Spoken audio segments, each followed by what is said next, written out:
What's going on, guys? My name is Aldenero and welcome to episode 74 of my Leicester City career mode. We're starting this episode off with a game at Selhurst Park against Crystal Palace, who are a team that we kind of have a really strange sort of balance with. Like, every time we play against them, they completely dominate the game and we steal a goal somewhere and we end up winning. But I was wondering if that would be the same in this game, because it's kind of different now, because they went down to the championship for a while and then they came back up, and they've been a little bit different since they came back up. But in the 6th minute of this game, Basufa picks the ball up and he plays it to Jason Punchin, who came very close to giving Palace the lead, and he does have a really good record against us as well. He always does seem to play pretty well whenever he plays against us, and the only thing I don't like about playing against Palace is that we have to wear this black kit, well, the black and gold kit. I really dislike it. But Joe Ledley got sent off in the 12th minute of this game, which would change the face of it from here on. But speaking of the kits in this game, I have a question for you guys at the start of this episode, and it is, what is your favourite kit? I guess in real life or in the game, it doesn't really matter. Like, sometimes it's different. I really like the Real Madrid black kit with the kind of dragony looking thing on it. I don't know what it is about it. I think it's amazing. Like, Inter Milan had one like that as well about 3 years ago, I think. It was just after they won the Champions League with Jose Mourinho in charge, or maybe it was that exact season. They had like a white kit with a weird dragony, snaky looking thing on the side of it, and I really like that as well. But yeah, like, what's your favourite kit? I think that's a fairly decent question. But as you can see, in the 28th minute, we got a throw in after a shot from Scott Sinclair was punched away from the goalkeeper, and that led Villalba in for a really good chance with the header, but it was punched over by the goalkeeper, who did pretty well. And then we got another throw in just 2 minutes later with Villalba on the ball, and he throws it to Fabian Delph, who runs in towards the goal and shoots with his left foot, but it goes just wide, which is a shame because it would have been quite a nice goal. Then we come up to the 36th minute of the game with Zuccolini on the ball, and as you can see, this is a counter-attacking movement, and the ball gets chipped into Hector Villalba, and he's not going to miss from there. He finds the back of the net and makes it 1-0 to us, which was fantastic, because Palace definitely had a better spell in this game up until Joe Ledley being sent off, and then they had the chance with a free kick after.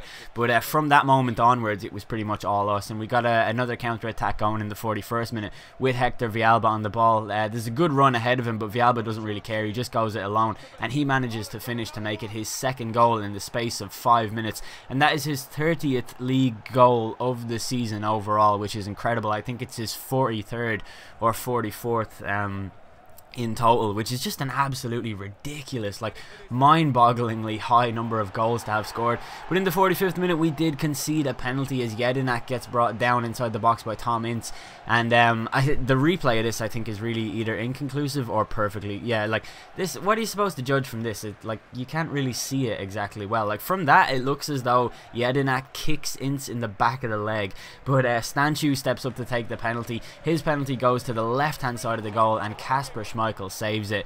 Well, his left of the goal, obviously it was Kasper Schmeichel's right, but it was a really good save from the spot kick nonetheless, and I really like saving penalties. I don't do it very often, but it's always a nice feeling. Then we come into the second half with Villalba picking the ball up. Our clean sheet still intact as well, which is really nice. Mariappa's attempted clearance is botched as Jack Grealish intercepts the ball, and then who was it? Scott Sinclair gets brought down inside the box by Mariappa, and the referee gives a penalty in the 50th minute, and he gave a penalty in the 45th minute as well. So a penalty every 5 minutes pretty much in this game, it could be interpreted as. But a definite foul, a definite penalty, and Villalba steps up for the opportunity to get another hat-trick for the season for him, and he manages to do just that, putting the penalty in the same place that they all go. And Hector Villalba, I think, is now the leading hat-trick scorer of the entire series overall, which should be correct. But in the 53rd minute, Jason Punchin comes into the box. He plays the ball into Stanchu, who gets brought down by Zuccolini in the box. And what I said about a penalty every 5 minutes is actually totally true, because the referee gives yet another penalty. One in the 45th minute, one in the 50th, and one in the 55th minute, which I don't know, I think that's really weird. But I wanted to keep our clean sheet intact, so I was hoping to attempt to save this penalty as well. So I was hoping it would be Stanchu who would take it, and he would go to the exact same position as he did before. It was Stanchu, however, this time he went straight down the middle, and he pulls a goal back for Crystal Palace, and he's very chuffed about that. And I was disappointed, because I have this plan to excuse me, to essentially make Kasper Schmeichel have more clean sheets than anyone else. It's basically to just defend really well. That's the plan. That's the cunning plan that I've come up with, is defend really well so that the opposition don't score goals. But Basoufa came forward in the 58th minute and he found the back of the net, and within the space of like 3 minutes they have a serious comeback on, and it looks as though it would be a tense final 32 minutes of the game for us. But yeah, the idea for the Kasper Schmeichel clean sheet thing is just that if another club comes in and makes a bid for him due to the amount of clean sheets that he has, I think that would be really good business for us, because we could definitely sell him for around 6.5 million or so, and then replace him with Jack Butland, who is already at the club and sitting on the bench and doing a great job whenever he does play, even though his amount of clean sheets that he has is low. But that's mainly because whenever he plays, it's when the second string plays and the defense doesn't tend to be as good. But I really like Butland. I'm looking forward to him taking over as number 1 as well. But Tom Ince hits the ball wide in the 90th minute, and that was the last bit of action in that game. We win 3-2. We seem to have had a lot of 3-2 victories. It feels that way anyways. And we go into our next game of the episode, which is against FC Schalke. This is in the UEFA Cup, or sorry, the Europa League, and this is the second leg of the quarterfinals, so a place in the semi-finals up for grabs. As you can see, our team, I think, actually is unchanged from the first leg, apart from Berahino. He didn't start. He never starts. I hate Berahino. He's such a waste of space. Draxler, Farfan, Mayer and Huntelaar all retained their positions in the Schalke team, which is an incredible looking team. Like, it's a great attacking lineup, and it's really weird that we were winning this game 2-0 with 2 away goals, but Mayer almost scored in the 17th minute for Schalke to bring a goal back for them, but we came forward 6 minutes later with Hector Villalba picking the ball up and running away from Hervedez. Definitely has the pace to get round him, and this is the opportunity that he gets, but sadly he decided to finesse it with his right foot as opposed to his left, and I hate when they do that because they just end up hitting it straight at the goalkeeper. But in the 26th minute, Berahino dispossesses Hervedez and attempts to run down the line, and then he crosses it into Hector Villalba, who's inside the box, who heads it into the back of the net and scores yet another goal in a Leicester City jersey, and that makes it 3-0 to us overall. So from this point, Schalke would need 3 goals in order to advance, which it kind of doesn't really change the game for them too much if they wanted to advance before 90 minutes anyways. Like, this is the exact same type of mentality that they would have had, but it does help to see those goals flying in. And Mayer had a shot in the 37th minute, which was punched away by Jack Butland in goal, and then we come up to the 40th minute of the game with Villalba just tearing away from the defences. He gets round Papadopoulos with amazing pace, and it's more so dribbling ability with him. Like, he does have like 92 pace or something like that, and like 90 something acceleration, but it feels as though his dribbling is his most powerful asset, because sometimes with Villalba I can just run straight into someone and straight by someone and they won't be able to do anything. And it reminds me of, like, Zaha was really good at that before we sold him to Liverpool, but Villalba is like Zaha on steroids, if not even better than steroids, like some other kind of drug that probably isn't even invented yet. Like, he's that good.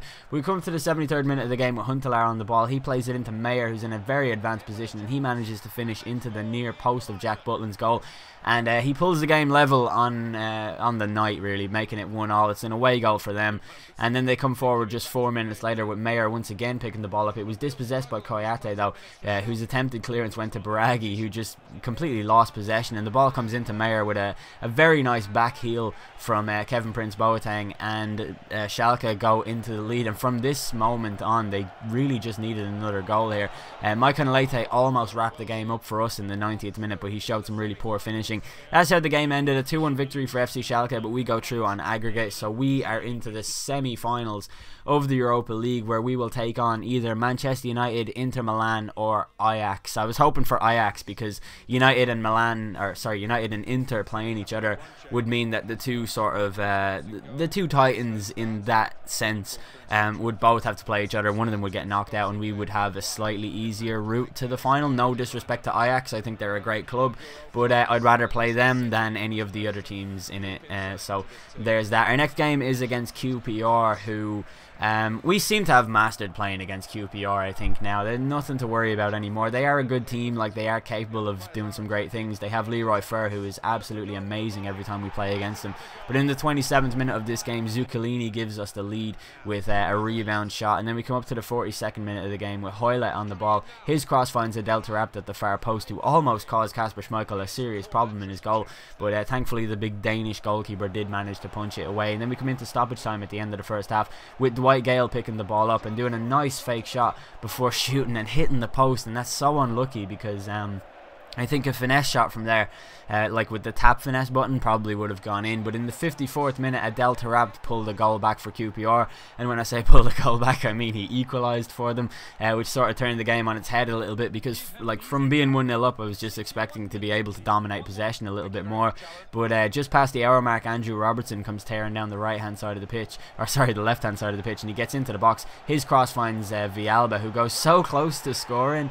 And or was it Maicon Leite? It was Maicon Leite, and his header finds the back of the net and it goes in, and I don't know if it went down as an own goal or not, but it was a really good sort of moment. Then QPR got a corner kick 5 minutes later and Anderson came in and scored, and I was really annoyed at that. It was just 5 minutes after like we took the lead in the game, and Anderson pulls it back straight away, which was like, it was especially annoying because I actually made some substitutions after that I shouldn't have done. So as you can see, we change into ultra attacking at this moment, and Jeffrey Schlupp picks the ball up and he runs at Onuaha. If anyone has the pace to get round Onuaha, Jeffrey Schlupp does, and he pulls his way into the box and scores with his right foot with a great finesse shot into the back of the net.